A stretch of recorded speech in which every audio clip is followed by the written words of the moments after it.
Assalamu alaikum. Dear students of the third year, this is the continuation of the first lecture of the in vitro studies or in vitro techniques. And in this, we will discuss the types and examples of the in vitro techniques, जो कि हमारा manual का part है.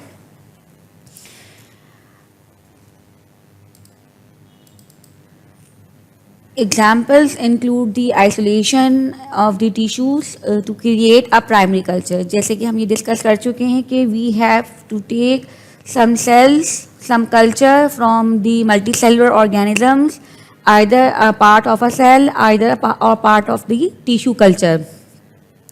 Or maybe it is the part of the subcellular component like mitochondria, like ribosomes, or it may be the subcellular extracts like for example blood product extracts, reticulocyte extract, bone marrow extracts, neuronal extracts, or it may be the certain purified molecules like they may be proteins, they may be DNAs, they may be RNAs, they may be enzymes, they may be the other pharmaceutical products like antibiotics etc. तो primary culture के अंदर हमारे पास बहुत सारी चीज़ें हो सकती हैं जिसमें जो है they are mainly derive from the multi cellular organism. Based on these type of studies, we have the certain techniques to isolate this type of culture and to maintain the viability of this culture. हमें उस जो है उसको एक particular environment में रखना है कि ताकि वो उसमें हमें जो है वो रिएक्शन दे सकें. And basically we are using the test tubes and we are petri dishes हम इसमें बेसिकली यूज़ करते हैं. And we are using several types of techniques like polymerase chain reaction or any other type of techniques to maintain the integrity of the primary culture. यानी हम उसको ना सिर्फ maintain रखते हैं बल्कि उसको चेक करते हैं, उसके बाद वेरीफाई करते हैं और वेरीफाई के बाद फिर हम अपना फार्माकोलॉजिकल एक्सपेरिमेंट जो है वो फिर डिज़ाइन करते हैं. We will discuss one by one. First of all, what is the isolated tissue and primary culture technique? So primary culture is the cell culture that is formed by the culture cell directly obtained from the tissue. जो भी major tissue हमने use किया है उससे जो पहला culture हम isolate करते हैं, this is called as the primary culture, and it is basically start with the biopsy, and usually 1 centimeter cube of the tissue or organ is taken through the process of the dissection करके हम कोई tissue का part निकाल लेते हैं और वो 1 centimeter cube का पार्ट होता है. and this tissue have the organization of the cells, and cells have the intercellular and cell basal membrane and cell matrix. हमें बेसिकली ये जो इंट्रासेलुलर कनेक्शन है we don't need that.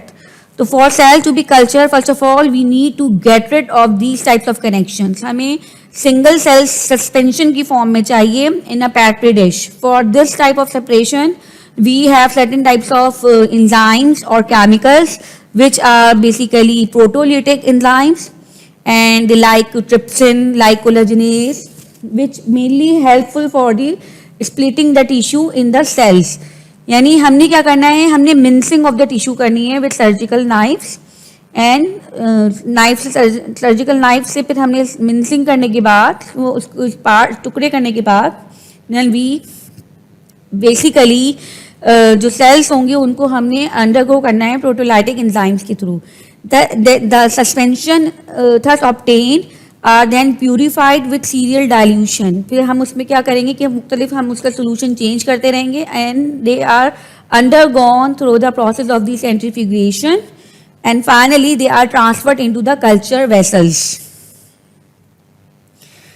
Simple सा अगर हम इसको समझना चाहें तो basically we want to remove the cellular connections and cell basal membranes. We need free cells. उसके लिए हमने उसको इस प्रोसेस हमने निकाला है कि basically this primary culture will be develop which contain the non-sticky cells and they are not residual.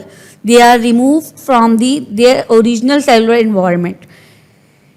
जो एंड रिजल्ट है हमारे पास वो ये है कि हमारे पास we will get the primary culture, and sometime it happens कि उसमें अभी भी एडहेसिव प्रॉपर्टी है, and sometime it hold on the cultural vessels. However, by this primary culture we can produce the secondary cultures, and the secondary culture can easily be obtained by passaging and by adding certain growth factors and by adding certain types of substances which proliferate the cells into a newer cells. यानी हमने उसी culture के हमने multiple copies बनानी है, तो उससे जब हम दूसरा कल्चर बनाएंगे तो वो प्राइमरी कल्चर जो बिल्कुल बॉडी से निकला है और ह्यूमन ऑर्गेनिज्म से निकला है वो प्राइमरी कल्चर है, और उससे फिर हम उसकी पसाजिंग करके उसमें ग्रोथ फैक्टर्स ऐड करके उसमें मुख्तलिफ किस्म के पॉलीफ्रेटेड सब्सटेंसेस ऐड करके देन हम उससे जब नया कल्चर डिटर्मिन प्रोसेस करके नया कल्चर ग्रो करेंगे तो वो है सेकेंडरी कल्चर।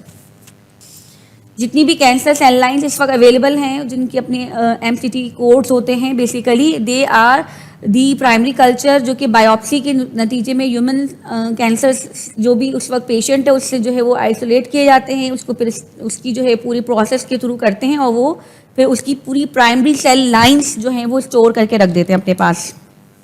प्राइमरी कल्चर की सिग्निफिकेंस ये है कि basically they represents the normal tissue cells, जो सेल्स नॉर्मल बॉडी के अंदर प्रेजेंट हैं, या फॉर एग्जांपल अगर कोई कैंसर सेल लाइन है तो वो बिल्कुल उसी को रिप्रेजेंट करेगी जो कि उस वक्त जो कि एक्चुअल पिक्चर थी कैंसर की।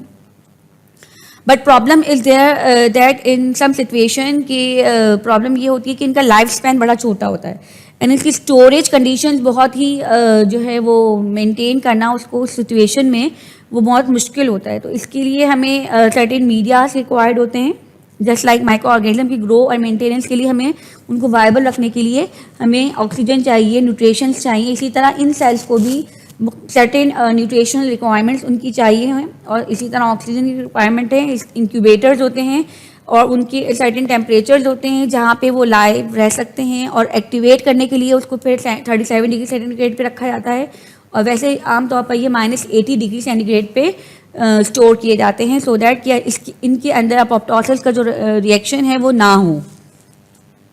Another problem is that during the experiment it might happen कि जो इनकी स्ट्रक्चर था initially it may be distorted, और जो इनकी स्ट्रक्चर एंड फंक्शनल करेक्टरिस्टिक है they might lose their structural and functional characteristic and they might show differences in their morphology at the tissue level, and so these types of variation can be possible for the in vitro isolated tissue primary culture technique.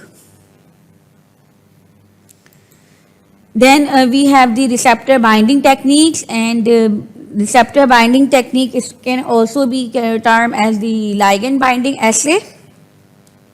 Basically we know the lock and key model, and we know the key कि की का एक particular lock होगा, उसी में जाके वो उसको फिर activate कर सकेंगे। The same technique is used to determine the presence and extent of the receptor ligand receptor complex, जिसमें हम देखते हैं कि receptor और ligand के दरमियान की जो interaction है वो किस तरह का है, and it can be either determined electrochemically और थ्रू दी फ्लोरोसेंट मेथड इसमें हम यूज़ करते हैं, and there may be certain radioimmunoassays जिसमें हम क्या करते हैं basically we use radio binding assays and in which we labelled it with the certain radioactive substances. हम रेडियो एक्टिव सब्सटेंसेस से ड्रग को जो है वो लेबल कर देते हैं और फिर जब वो रिसेप्टर से बाइंड करते हैं तो फिर वो फ्लोरेसेंट एक देते हैं, और उस फ्लोरेसेंस की बेसिस पे हम कहते हैं कि वो किस तरह बाइंड कर रहे हैं।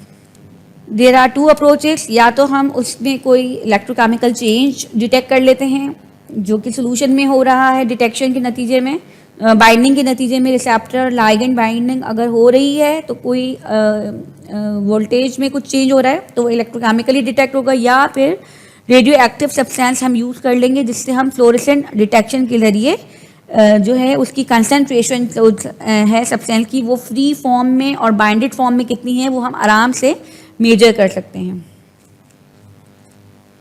Initially it is used on the endogenous receptor hormones and other neurotransmitter जो कि naturally present होते हैं, और उनको एज अ कंट्रोल हम यूज़ कर सकते हैं कि रिसेप्टर्स आइसोलेट किए गए एंड उसके बाद हमने जो एंडोजीनियस सब्सटेंसेस थे, सब सेलुलर कंपोनेंट्स थे, उनको आइसोलेट किया और फिर उसके बाद उनकी जो है वो इंटरेक्शन देख ली रिसेप्टर बाइंडिंग टेक्निक्स के जरिए. Then the same method is utilise to create the drugs or to check the synthetic drugs which either selectively or mimic the endogenous found cellular components. यानी हम उनके फूड पैटर्न्स पे check करते हैं कि for example अगर 5HT receptor antagonist है तो वो 5HT के रिसेप्टर्स को ब्लॉक करेगा, तो वो उसके लिए हमें 5HT एक चाहिए, एक रिसेप्टर 5HT का चाहिए जो कि आइसोलेट करें और वो फिर रेडुलेबल भी हो, और फिर उसको फिर जब उससे बाइंड करें तो फिर उसमें वो कुछ कंसंट्रेशन चेंज दे जिसके ज़रिए हम ये डिटरमिन कर सकें रिसेप्टर बाइंडिंग टेक्निक में. तो ये एक केमिकल रिएक्शन के ज़रिए हम बेसिकली उससे हम क्वांटिफाई करते हैं हार्मोन्स एंड देयर रिसेप्टर कि उनका इंटरेक्शन क्या है. उस डिटरमिन से हम बेसिकली जो मैकेनिज्म ऑफ एक्शन है जो किसी भी ड्रग का वो डिटरमिन कर सकते हैं. चाहे टिश्यू जो है वो isolation of primary culture cells हो या जो है वो रिसेप्टर बाइंडिंग टेक्निक्स, उसमें हमें बेसिकली कंसंट्रेशन डिटरमिन करनी है either free form of the drug की या रेडियो लेबल ड्रग की या रेडियो लेबल सब्सटेंसेस की. उसके लिए हम कुछ टेक्निक्स यूज़ करते हैं. टू मेजर टेक्निक्स जो कि बेसिकली यूज हो रही हैं for the biological assay are the HPLC and the ELISA. HPLC is basically a technique of the analytical chemistry and it is used to separate, identify and quantify each component जो भी हम इसमें use करते हैं in a form of mixture, and it basically high performance liquid chromatography which relies on a high pump pressure to pass a pressurized liquid solvent containing the sample mixture through a column filled with components and which pass through a solid absorbent material. यानी हम क्या करते हैं, अब you can see in the picture कि there is an HPLC column जो कि एक solid absorbent material का बना हुआ है. We have a pump और एक solvent है. A high pressure is there and injector is also there जिसमें हमारे पास जो सॉल्वेंट मिक्सचर है जिसको हमने सेपरेट करना है, आइडेंटिफाई करना है, क्वांटिफाई करना है, वो भी यहीं से इंजेक्ट कर दिया जाता है कॉलम में. Then this will be causing the absorbent material. Absorbent material में उसकी पोलैरिटी के बेसिस पे there will be different flow rate जिसके जरिए जो इसकी सॉलिबिलिटी पे बेसिकली वो जो भी मिक्सचर है वो आइसोलेट होगा 1 by 1 करके और वो पीक के फॉर्म में यहाँ पे नज़र आएगा. तो फ्लो रेट्स के बेसिस पे हमारे पास रिटेंशन फैक्टर निकलता है and by this we can verify the compound by checking its retention factor to the standard. हम एक स्टैंडर्ड लगाते हैं और स्टैंडर्ड का एक नॉर्मल रिटेंशन फैक्टर देख लेते हैं कि वो कितनी देर कॉलम में रिटेन रहा. फिर इसके बाद हम अपना मिक्सचर जो है वो इंजेक्ट करते हैं और जब उसमें जो सब्सटेंसेस स्टैंडर्ड से मैच हो जाते हैं तो हम ये कहते हैं कि ये फला स्टैंडर्ड था, उसका रिटेंशन टाइम इससे मैच हो रहा है, इसलिए ये फॉर एग्जांपल 5HT है या जो भी XYZ का ड्रग है उसकी स्टैंडर्ड से जिससे भी मैच होगी फिर हम उससे उसको कंपेयर कर लेते हैं. तो it is basically the mass transfer process and absorption technique. Highly pack material हम यूज़ करते हैं, यूजली सिलिका का पॉलीमर यूज़ करते हैं 2 to 50 माइक्रोमीटर इन साइज में. There may be a degasser, there may be a sampler, there may be a pump, there may be a detector जो कि इसके साथ जो है वर्क करते हैं सब. एंड इट बेसिकली वर्क इस तरह करते हैं कि क्वान्टिटेटिवली कोई भी कॉम्पोनेंट्स जो है वो आराम से डिटरमिन कर सकते हैं. Various detectors are there. Mainly they are UV detectors, the photodiode detectors, or they are based on the mass spectrometry. And temperature is also adjusted कि वो फिर सारा जो है वो टेम्परेचर जो है वो मेंटेन रखें, वो कंप्यूटर इंटीग्रेटेड है, आखिर में हम फिर रिजल्ट्स आराम से देख सकते हैं. Another important method is the enzyme link immunosorbent assay, which is the ELISA. And HPLC के बाद ये सेकंड मोस्ट कॉमन मेथड है जो कि हम फार्माकोलॉजी में यूज़ करते हैं, and it is use basically a solid phase type of assay to detect the presence of the ligand which is commonly a protein. एक प्रोटीन होता है जो कि एक लिक्विड सैंपल में प्रेजेंट होता है, and by use of the antibodies directed against the protein we will measure the concentration of the measured जो भी हमारा लाइगेंड है उसकी कंसंट्रेशन हम एंटीबॉडीज हमारे पास ऑलरेडी होती हैं उससे हम उसको डिटरमिन कर लेते हैं। You can see in the scheme, जैसे हम देखें कि हमारे पास फॉर एग्जांपल एक एंटीजन कोटेड प्लेट है and we will add antibody containing sample, उसमें हम एक एंटीबॉडी कंटेनिंग सैंपल डाल देते हैं। अगर वो उससे मैच कर दिया जाएगा तो it will bind to the antigen, उस कोटेड प्लेट से जो है वो बाइंड हो जाएगी। तो अब हम we can add both labelled and unlabelled जो हमारी प्रोटीन है वो हम उससे आराम से मेजर कर सकते हैं तो कि वो लेबल्ड है या अनलेबल्ड है या फ्री फॉर्म में है। So in the most form of the ELISA is that we take antigens from the sample to be tested and are attached to a surface. Then matching the antibody is applied over the surface so it can bind the antigen. Binding हो गई, the antibody is linked to the enzyme, and then any unbound antibodies are there, they will be removed. And in final step, a substance containing the enzyme substrate is the added. यानी last में हम क्या करेंगे कि हम एक substrate add करेंगे, यानी पहले तो हम उनकी बाइंडिंग होने देंगे, then we will add an enzyme substrate जो कि उसका सबस्ट्रेट होगा, and if there was binding the subsequent reaction will be detected and mostly the colour change, usually कोई भी कलर चेंज हो जाएगा सोल्यूशन का तो इसलिए डिटेक्ट होगा कि वो सब्सटेंस प्रेजेंट है और फिर उसको फिर क्वान्टिफाई किया जाएगा। This is the simple illustration of the procedure. In short, we can say that ELISA is used to mainly to detect and quantify the proteins, quantify the antibodies, peptides और hormone in a sample. अगर हमारे samples के अंदर कोई protein है, कोई antibodies हैं, कोई पेप्टाइड्स हैं या हार्मोन है तो फिर हम ELISA पे जाएंगे। And ELISA antigens are basically immobilize on a solid support. जो भी एंटीजेंस होती हैं हमने एक सॉलिड सपोर्ट लिए, either it is coated directly or through the specific capture protein, इसकी किट्स अवेलेबल होती हैं एंटीजेंस की। किसी भी हार्मोन को अगर हमने टेस्ट करना है ब्लड में या इस तरह के प्रोडक्ट्स में, then we have already commercialised kits available हैं जिसके अंदर एंटीजन जो है वो कोटेड हुई हुई होती है।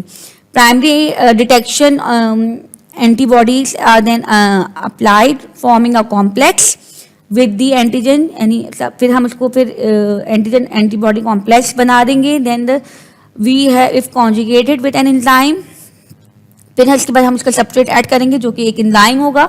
The detection of the antibody can directly be used to quantify the antigen or itself be quantified by another enzyme conjugated secondary proteins. We have different types of techniques. Direct ELISA, in which antigens are immobilized and enzyme is mainly responsible for the conjugating the primary antibodies, and it is basically used to quantify the antigen concentration. जो भी blood sample है उसके अंदर जो भी antigen है जो भी हार्मोन है वो फिर आराम से क्वांटिफाई इस तरह से किया जा सकता है। We have indirect ELISA, in which primary antibodies are not labeled but detected instead with enzyme conjugated, यानी जब वो enzyme से conjugate करेंगे जब वो determine की जा सकती हैं as a secondary antibodies.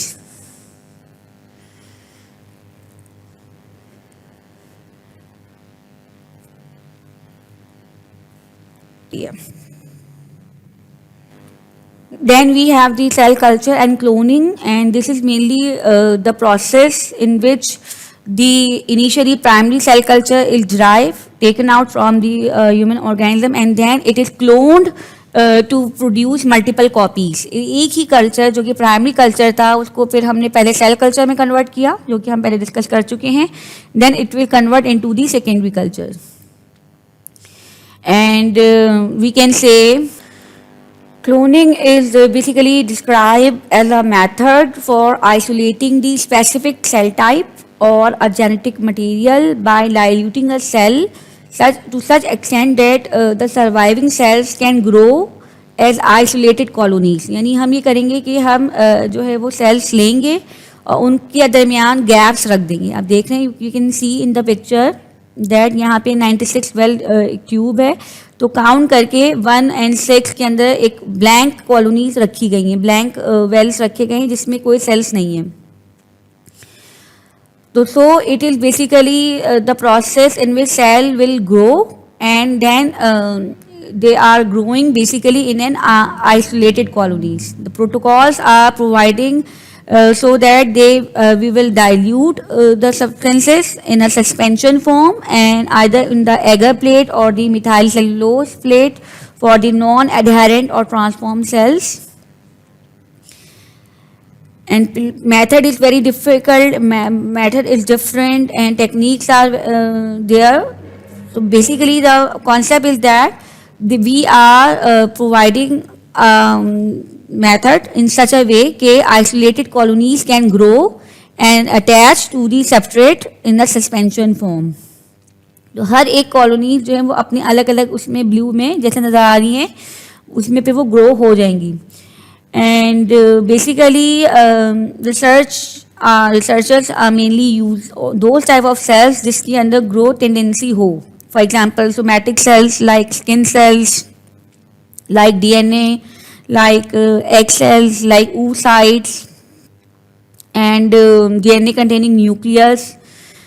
After a large number of cell division, a colony, जो भी colony बनेगी, which is mainly a colony of the clone or identical host cells. जो भी cells हैं उसी की जो है वो copies बन जाएंगी. And each cell in the clone cell contains one or more copies of the recombinant DNA molecule. जो भी हमने उसके genetic material को alter किया है वो उसका part जो है वो बन जाएगा. So cloning is the process of producing great quantities of the identical DNA molecules within a host, and this basically a bacterium or an isolated cell जो कि from multicellular organism or eukaryote से isolate किया जा सकता है. And a combination of cloned cDNA library fragments can be inserted into a collection of the host cells. हम ये कर सकते हैं कि हमारे पास एक पूरी क्लोन डीएनए कॉम्प्लीमेंट्री डीएनए एक लाइब्रेरी बन चुकी है जिसमें मुख्तलिफ किस्म की जेनेटिक मटेरियल्स को कोड के साथ जो है नेम को जो है वो एक पर्टिकुलर नेम के साथ उसको फिर एक नाम दिया गया है जो कि ईजिली इंसर्ट किए जा सकते हैं होस्ट सेल्स में. And they are responsible for the changing in the structure or the transcriptome of the organism. जो भी उसका cDNA है, कॉम्प्लीमेंट्री डीएनए है, वो मैसेज जो है वो कन्वर्ट हो जाएगा मैसेंजर आरएनए में and then it is expressed as a gene of an organism. If we talk about the cloning of the DNA fragment, it involves the 4 steps. Number 1 is the fragmentation, that is the breaking of the strands of the DNA, followed by the ligation. Ligation क्या है कि आपने gluing कर दी together the pieces of DNA in a desired sequence. जो हमें desired sequence था वो हमने determine कर लिया पहले से और फिर उसकी ग्लूइंग की जोड़ा गया कि वो डिज़ायर्ड सीक्वेंस जो है वो बन जाए. Then we have the transfection which is the inserting the newly form DNA pieces into the cells and then screening. That screening ये करेंगे कि हमें we have to select those cells which are successfully transfected with the new DNA. अगर ये DNA के अंदर हमने कुछ चेंज किया है और फिर उसको क्लोन कर रहे हैं तो फिर उसको पहले हमने देखने कि किन में चेंजेस हो चुकी हैं. We have the cloning of the unicellular organisms like we by just जो कि हमारे पास सिंपल इनोकुलेशन का मेथड है, उसके ज़रिए हम जो है वो एक सेल से unicellular organism like bacteria and east जो है वो रिमार्केबली सिंपली जो है वो क्लोन करके उनसे मल्टीपल ऑर्गेनिजम्स जो हैं वो उनसे कॉलोनी उनकी ग्रो की जा सकती है. Then certain stem cells are there जो कि क्लोन किए जा सकते हैं और अब इतनी सक्सेसफुल हो चुकी है क्लोनिंग कि it can clone the whole organism, जैसे कि इसकी एग्जांपल हमारे पास है डॉली, एक शीप थी जो कि क्लोन की गई थी, जिसमें पूरे जो है वो पूरा ऑर्गेनिज्म जो है वो ऑर्गेनिज्म क्लोनिंग तक जाकर जो है वो क्लोन किया जा सकता है. बट प्रॉब्लम इज दैट कि there are several ethical issues and there are certain failure rates, जिसमें जो है वो ऑर्गन लेवल पे फिर क्लोनिंग जो है वो सक्सेसफुल नहीं हो सकी थी अभी तक.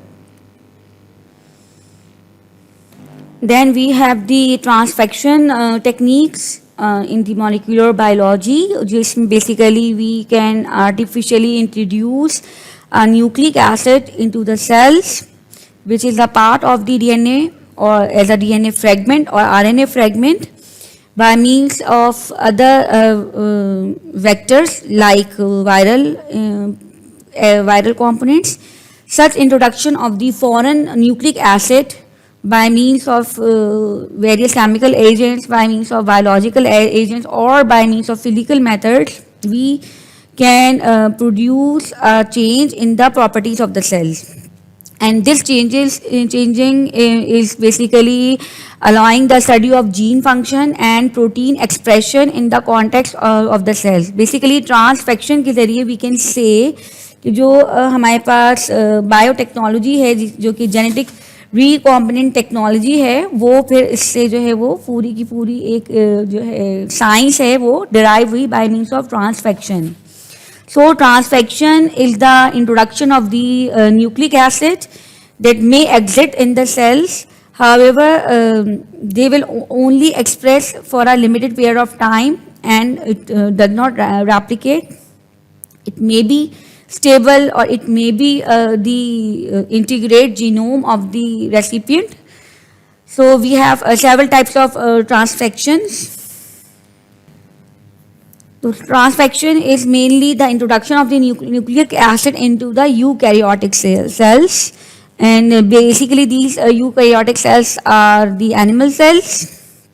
The main purpose of the transfection is to produce the recombinant proteins or specifically enhance or inhibit the gene expression in the transfected cells. This is a powerful tool to study the function and regulation of the genes and gene product, and by which we can produce the transgenic organisms, and by changes their DNA material we can express a protein which is of our interest. For example, by use of this plasmid vector messenger RNA, expression of protein in the eukaryotic cells allow the recombinant protein to produce with proper folding, and उसकी जो yield है basically वो drastically increase हो जाएगी. And insulin जो है वो basically इसी मेथड के थ्रू जो है वो डीएनए रिकॉम्बिनेंट टेक्निक के जरिए जो है वो आइसोलेट करके उसकी जो जीन है वो एक्सप्रेस की जाए. एक कंडीशन ये है कि जीन एक्सप्रेस कर दी जाए, दूसरी कंडीशन ये है कि जीन इनहिबिट कर दी जाए.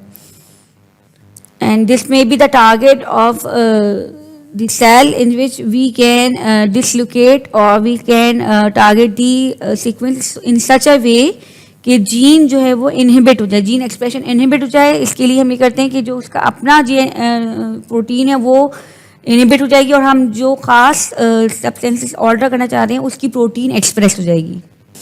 सो we can say that researcher now can regulate the gene expression, and by regulation of gene expression either the person can increase or decrease the specific gene products, and these are basically proteins or the RNA, and they are the part of the gene regulation. By this we can say that recombinant DNA molecules are the DNA molecules which are mainly prepared in our lab after the genetic recombination, and it brings genetic material with from the multiple sources which in which there is change in the genetic material, और उसमें हमारे पास जो change है this is mainly responsible for the expression of several types of proteins. जो कि change हमारे पास DNA के अगर अंदर change आ गया है by the process of transfection, उस transfection के process के बाद जो अब जीन है वो इस तरह की है कि वो या तो किसी प्रोटीन की सिंथेसिस इंक्रीज कर रही है या प्रोटीन की सिंथेसिस डिक्रीज कर रही है। एंड मेनली हमारे पास ये जो बेसिकली यूज हुई है technique for the growth hormone and for the insulin, basically this technique was used.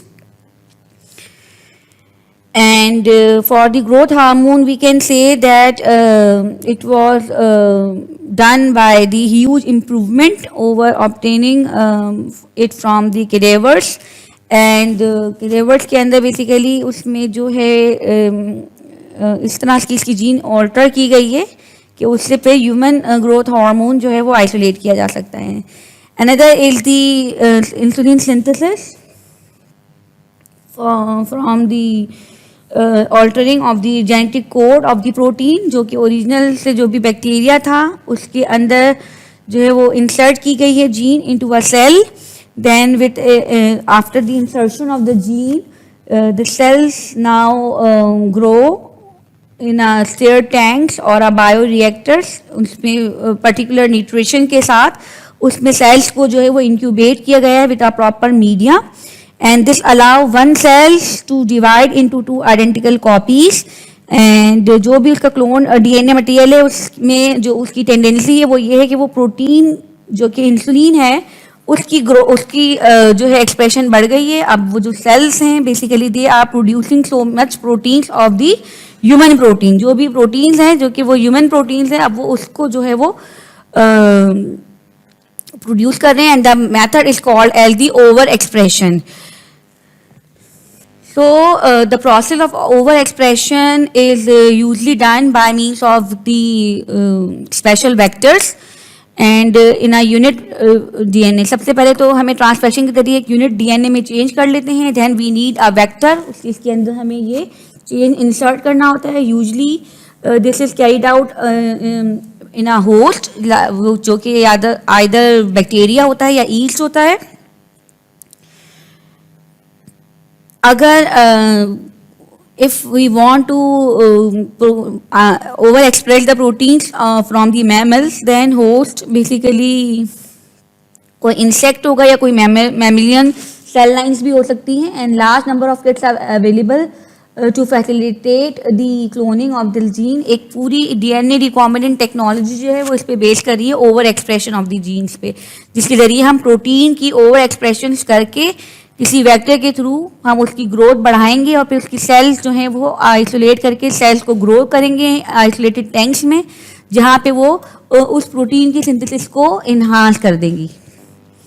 Another technique is the polymerase chain reaction, and it is one of the revolutionary method. And in this, the technique is basically using the ability of the DNA polymerase enzyme, which is capable to synthesize the new strands of the DNA, which is complementary to the offered template strand. यानी हम जो भी एक particular DNA material है उसके अंदर DNA की एक एबिलिटी है कि इट विल मल्टीप्लाई, और एक न्यू स्ट्रैंड जो है वो DNA का नॉर्मली जब बॉडी के अंदर ये रिएक्शन में जाता है तो इस एंजाइम के थ्रू DNA पॉलीमरेज एंजाइम के थ्रू ये जो है वो अपना स्ट्रैंड जो है वो इलोंगेट कर सकता है अगर इसके पास टेम्पलेट मौजूद है. Because DNA polymerase enzyme has an ability to add a nucleotide onto a pre-existing 3-hydroxyl group. तो हमें क्या करना होता है कि बेसिकली कि we need a primer which must contain a 3-hydroxyl group, which it can be polymerized, जो कि उसमें हम एक न्यूक्लियोटाइड ऐड कर सकें. तो एक प्राइमर रिक्वायरमेंट होती है पॉलीमरेज चेन रिएक्शन के लिए. ये पॉलीमरेज वही एंजाइम है DNA पॉलीमरेज एंजाइम जो कि इनिशिएट करेगा एक चेन रिएक्शन के, जिस by at the end of which we get a specific region of the DNA strands जो कि इलोंगेट होके बन जाएगा. तो at the end of the PCR we can get the specific sequence of the same DNA template जो कि हमने start पे रखा था. उसी का जो है वो जो है सेवरल प्रोसेस के जरिए जो है वो मल्टीप्लाई होके एक लार्जर जो DNA मटेरियल है वो लार्जर क्वांटिटी में अवेलेबल होगा.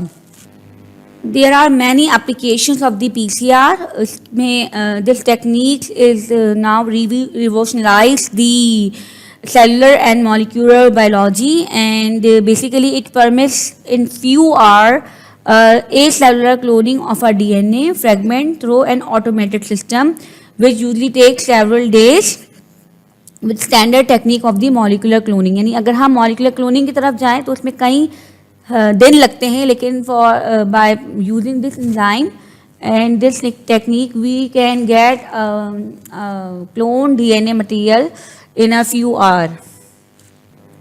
Usually the polymerase chain reaction is performed or carried out in a reaction mixture which comprises the DNA extract, जो कि DNA template होता है वो उसमें शामिल होता है, and it also contain enzyme polymerase and several primers जो कि hydroxyl उसमें जो है वो उसकी बाइंडिंग को फैसिलिटेट करें, एंड द 4 डीऑक्सीराइबोन्यूक्लियोटाइड ट्राइफॉस्फेट जो कि हमारे मेजर जो न्यूक्लियोटाइड्स हैं जो 4 वो उसका मिक्सचर का पार्ट होते हैं इन अ बफर सोल्यूशन. उस ट्यूब में the tube containing the mixture of the reaction that are subjective to the repetitive temperature cycles. उस मिक्सचर को जिसमें न्यूक्लियोटाइड्स, डीएनए एक्सट्रैक्ट, जो स्ट्रैंड है स्टैंडर्ड स्ट्रैंड वो और प्राइमर, ये सब एक ही मिक्सचर में प्रेजेंट होते हैं, एंड उसको हम सेवरल टेम्परेचर की साइकिल से गो थ्रू करते हैं. कहीं पे टेम्परेचर इंक्रीज कर देते हैं, कहीं पे टेम्परेचर डिक्रीज करते हैं एट सेवरल स्टेप्स. सो जो पूरा प्रोसीजर है वो एक इक्विपमेंट में होता है जो कि पीसीआर कहलाता है. The apparatus allow the programming and allow the duration and allow the succession of the cycles of the temperature steps. जो कि cycles हैं उसको regulate करता है वो PCR है. Each cycles is mainly divided in mainly 3 stages. First stage is the denaturation, which is the separation of the 2 strands of the DNA by increasing the temperature. Temperature increase करके DNA strand को पहले denatured कर देते हैं, and usually it is carried out at temperature of 94 degree. And at this temperature, the matrix DNA which serves as a matrix during the replication is denatured, and the hydrogen bonds cannot be maintained at temperature higher than the 80 degree centigrade. और जो double strand है वो open होकर single strand में convert हो जाएगा. Then the second step is the hybridization, which is usually conducted at temperature 40 to 70 degree, and it is also called as the primer hybridization. And this decrease in the temperature allows the hydrogen bond to form a complement hybridized system. और जो primers हैं basically वो activate हो जाएंगे. The primer which are short single strand sequencing complementary region जो कि DNA के segment से ज्वाइन हो जाएंगे, एंड दे विल ज्वाइन, और उसके बाद उसकी जो है वो इलोंगेशन होगी. तो द थर्ड रिएक्शन जो होगा वो एनिलेशन है. एनिलेशन इज दी हाइब्रिडाइजेशन जिसमें प्राइमर एक्टिवेट हो जाएगा जो कि उसके कोड को रीड करेगा. जो 2 डीएनए स्ट्रैंड बने हैं आप देख सकते हैं इसमें पिक्चर में, जो वो एनिलेशन के प्रोसेस में फिर अंडरगो होंगे इलोंगेशन में. इलोंगेशन जो है वो 72 डिग्री सेंटीग्रेड पे होगा, and it is basically under the enzyme polymerase which binds to the primer and the single strand DNA complex and catalyzed and replication using the deoxyribonucleotide triphosphate which are present in a mixture. जो भी हमारे पास nucleotides मौजूद हैं ये इसकी strand के मुताबिक उसको रीड करके फिर उससे जो है वो बढ़ना शुरू हो जाएगा, इलोंगेट होना शुरू हो जाएगा. The region of the template DNA downstream of the primer जो है वो फिर सिंथेसाइज होगा, और फिर उसके बाद जब ये सिंथेसाइज हो जाएंगे फाइनली तो फिर ये सेम प्रोसेस जो है 1 2 3 फिर दोबारा रिपीट होंगे. अनलेस अनटिल हमारे पास इनफ टाइटर जो कि हमने इनिशियल डीएनए का जो मटेरियल रखा था उसके जो तमाम न्यूक्लियोटाइड्स हैं वो यूटिलाइज हो जाएं. There are too many steps, बहुत सारे स्टेप्स हैं जो कि यहाँ हम डिस्कस नहीं कर रहे हैं. The main idea is that कि जो डीएनए स्ट्रैंड्स थे वो पॉलीमरेज एंजाइम के थ्रू एक प्राइमर के अंडर जो है वो मल्टीप्लाई होके सेम डीएनए टेम्पलेट जो है वो प्रोड्यूस करते हैं. Another in vitro technique is the protein technology and western blot techniques, and basically this is the analytical technique of the molecular biology and the immunogenetics and the biochemistry. And mainly the principle is that the samples undergo the protein denaturation, जो भी protein है इसमें वो denature की जाएगी.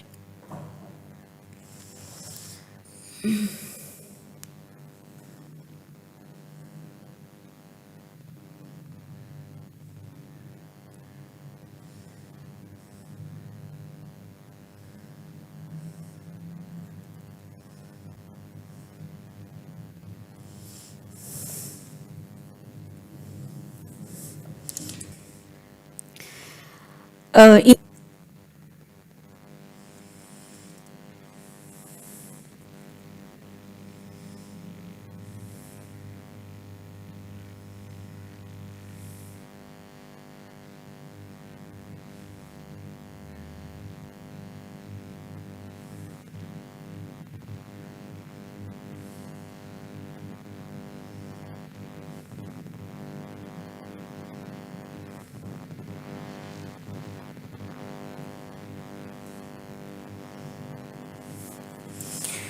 It is basically used as a journal method to identify the presence of a specific single protein within a complex mixture of a protein. यानी हम एक एक प्रोटीन को करके आइडेंटिफाई कर सकते हैं. A semi quantitative estimation of the protein can be done by means of its size, by means of its color intensity on the blot membrane. यानी blot membrane के ऊपर प्रोटीन का साइज और कलर आ जाता है.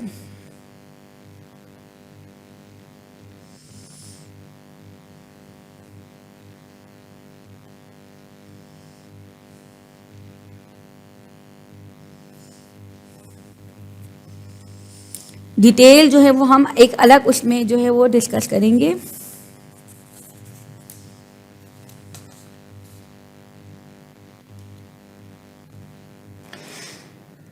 This is the generalized scheme of the Western blot technique, and in this we can see that basically it is a part of the technique which uses the electrophoresis, and it basically analyze the 3D structure of the denatured protein. जो भी denatured protein है वो SDS polyacrylamide gel electrophoresis के through जो है वो जो size है प्रोटीन का उसके बिहाफ पर we can identify the protein.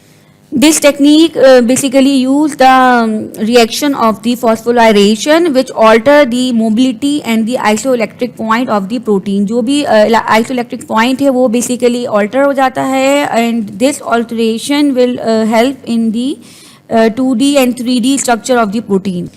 Then we have electrophysiological techniques of the in vitro studies, and in which we will study the electrical properties of the cells, and it involves the measurement of the voltage change or the electric current manipulation, जो कि हम we can detect on the ion channel properties like the organs like heart, like neurons, like nervous system. उन organs में जहाँ पे we have the electrophysiological recordings, we can monitor, we can record the current and by means of the voltage or by means of electric current. तो उसमें जहाँ जहाँ ये involves the technique, we use the science of the electrophysiology.